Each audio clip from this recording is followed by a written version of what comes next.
ہوا تھا تو ایک صاحب ملنے کے لیے آئے. میں نے تھوڑا سا مسافہ کیا. میں نے کہا دیر ہو رہی ہے, کہیں جا رہا ہوں. تو تبصرہ ہونے لگا کہ اب ریوو میں بیٹھے ہوئے ہیں نا, تو اب ٹائم ملاقات کا نہیں ہے. تو میں نے اپنے ساتھی سے کہا ان کو بتا دو میں گدھے پہ بھی بیٹھا ہوا ہوتا تو ٹائم کا ریوو سے کوئی تعلق بولو نہیں ہے. جب ٹائم نہیں ہے تو گدھے پہ بیٹھ کے بھی نہیں ہے. اب جہاں جا رہا ہے یہ تھوڑی کہ کوئی بھی کسی بھی ٹائم پہ آ کے گرفتار کر لے, ایمرجنسی پہنچنا ہے کہیں.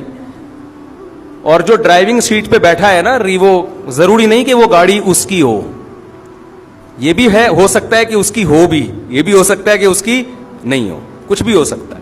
اب اس کی ہے یا نہیں ہے تو آپ نے کیا لینا دینا.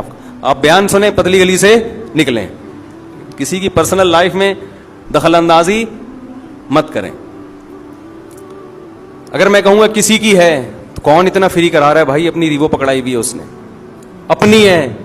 پھر اس پہ لوگوں کو اعتراض ہوتا ہے بیان سادگی پہ, دنیا کی محبت نہیں, مسافر خانہ اور گھوم کس میں رہے.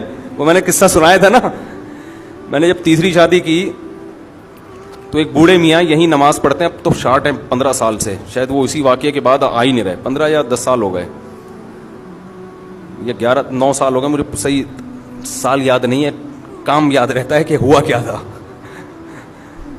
تو میرے ویسے ہی بچے گھومتے رہتے تھے باہر, تو وہ یہاں میرا بیان سنتے تھے ہر جمعے. اس وقت تو میں بہت زیادہ اس ٹاپک پہ بیان کرتا تھا, مسافر خانہ مسافر خانہ. تو لائن لگی ہوئی گاڑیوں کی, بارات آئی ہوئی ہوگی یا کیا ہوگا. تو وہ بوڑھے میاں یہاں کسی سے پوچھنے لگے کہ یہ کیا ہے, یہ امام صاحب کے گھر پہ رش کیوں لگا ہوا ہے. انہوں نے کہا امام صاحب نے شادی کی ہے. تو ایسے غصے میں کانپنے لگے, کہتے ہیں ادھر ممبر پہ بیٹھ کے کہتے ہیں دنیا مسافر خانہ ہے. وہ میں پوری ان کی نقل اتارنا نہیں چاہتا, ایسے کانپ رہے تھے غصے میں, کہہ رہے ہیں دنیا, ادھر ممبر پہ بیٹھ کے کہتے ہیں دنیا کیا ہے, مسافر خانہ, اور ادھر شادیوں پہ شادیاں, عمر دیکھو ان کی, بچے دیکھو یار, اور دے مار 4.5 شادیوں پہ شادیاں ہوتی چلی جانی. بیان کیا کر رہے ہیں, مسافر خانہ. انہیں بیان سے تو ایسا لگتا ہے کہ جھونپڑے میں رہو, ایک بھی کرنے کی ضرورت نہیں, مر جاؤ گے کیڑے پڑ جائیں گے لاشوں میں, یہی ہوگا نا, تو کیا ضرورت ہے اس ٹینشن کی. نہیں آ رہی بات. تو وہ اگر دیکھ لیں کہ وہ گارڈوں کے ساتھ گھوم رہے ہیں, اور ہمارا تو اسٹائل ویسے ہی تھوڑا سا ہمیشہ سے وکھری ٹائپ کا رہا ہے, ہمیشہ سے. میں جب مدرسے میں پڑھتا تھا تو مدرسے کے مالدار طلبہ جو مجھ سے 10 گنا زیادہ مالدار تھے, وہ مجھے اپنے سے زیادہ مالدار سمجھتے تھے میرے لائف اسٹائل کی وجہ سے. کیونکہ ہمارے خاندان نے ہمیں یہ سوچ دی کہ سوچ غریبوں والی بولو بھائی, کھاؤ پیو موج, جو حلال نعمتیں اللہ نے دی ہیں. تو آپ بھی کہہ سکتے یار یہ باتیں کر رہے ہیں موت کی اور مثالیں گاڑیوں کی, اور یہ جو وہ بزرگ نے کہا تھا. اور بھائی دنیا رکھنے پر گورنمنٹ کی طرف سے بھی اللہ کی طرف سے بھی کوئی پابندی نہیں ہے, دل میں جگہ مت دو. یہ کھلونے مٹی کے, اللہ نے وسائل دیے رکھ لو, نہیں ہے کچھ بھی نہیں ہے. گدھے پہ گھومو, پیدل جاؤ.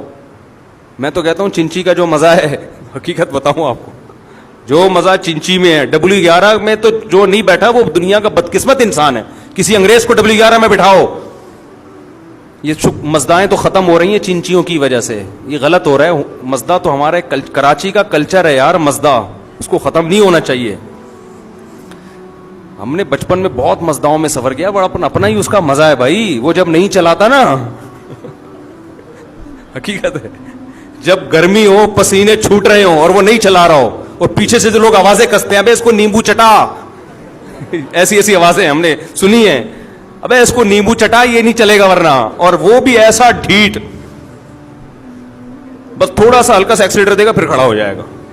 اس سے جو اعصابی قوت پیدا ہوتی ہے, آپ کشتے کھا لو, آپ کے اعصاب میں وہ طاقت پیدا نہیں ہوگی, برداشت. حقیقت بتا رہا ہوں آپ کو. تو اس کا اپنا مزہ ہے بھائی. ریڑیوں پہ ہم نے لوگوں کو سوتے ہوئے دیکھا ہے یار, ٹماٹر بیچ رہے ہیں, ختم ہو گئے, وہیں ریڑی پہ سو گئے. کیسے مزے کی زندگی ہے. دنیا سے دل مت لگاؤ, اللہ دولت میں بھی سکون دے گا, غربت میں بھی. اور اگر دنیا سے دل لگایا نا تو کروڑ پتی بھی بن جاؤ گے تو سکون نہیں ملے گا. بار بار روزانہ اب ہے مسافر خانہ اب ہے سب دھرا رہ جائے گا. پیسہ کماؤ, باتیں نہ کرو زیادہ. ہر وقت وہی سوچ, صبح اٹھتا ہے وہی, شام کو وہی سوچ کے سوتا ہے, پھر صبح اٹھتا ہے وہی سوچ. مرے گا ایک دن, قبر میں اترے گا, بولے گا یار کس چیز میں ٹائم برباد کر کے آ گیا. اور قرآن کیا کہتا ہے, وَلَن يُؤَخِّرَ اللَّهُ نَفْسًا إِذَا جَاءَ أَجَلُهَا. اللہ فرماتے ہیں جب تیری موت کا وقت آئے گا نا, پھر تو کہے گا اتنا صدقہ کر دیا میں نے اللہ, اے اللہ یہ میرا فلاں جگہ صدقہ, فلاں مدرسے کو, فلاں غریب کو, فلاں یتیم خانے کو. اللہ فرماتے ہیں اب نہیں, اب نہیں.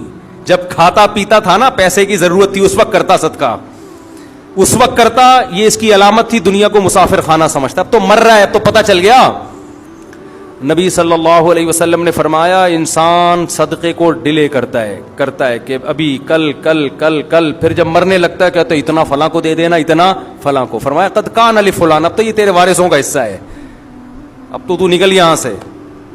اور وارث انجوائے کر رہے ہوتے ہیں کہ ہم کھائیں گے. او بھائی تم بھی نہیں کھاؤ گے, کل جو تمہارے باپ پر وقت آیا ہے کل تم پر بھی یہ وقت آئے گا. تو زیادہ فری ہونے کی کوشش مت کرو, زیادہ خوشیاں نہیں مناؤ. تو جب آپ کے دل میں دنیا کی محبت ہوگی نا, انسان گناہ بھی کرتا ہے, غیر اخلاقی حرکتیں بھی کرتا ہے.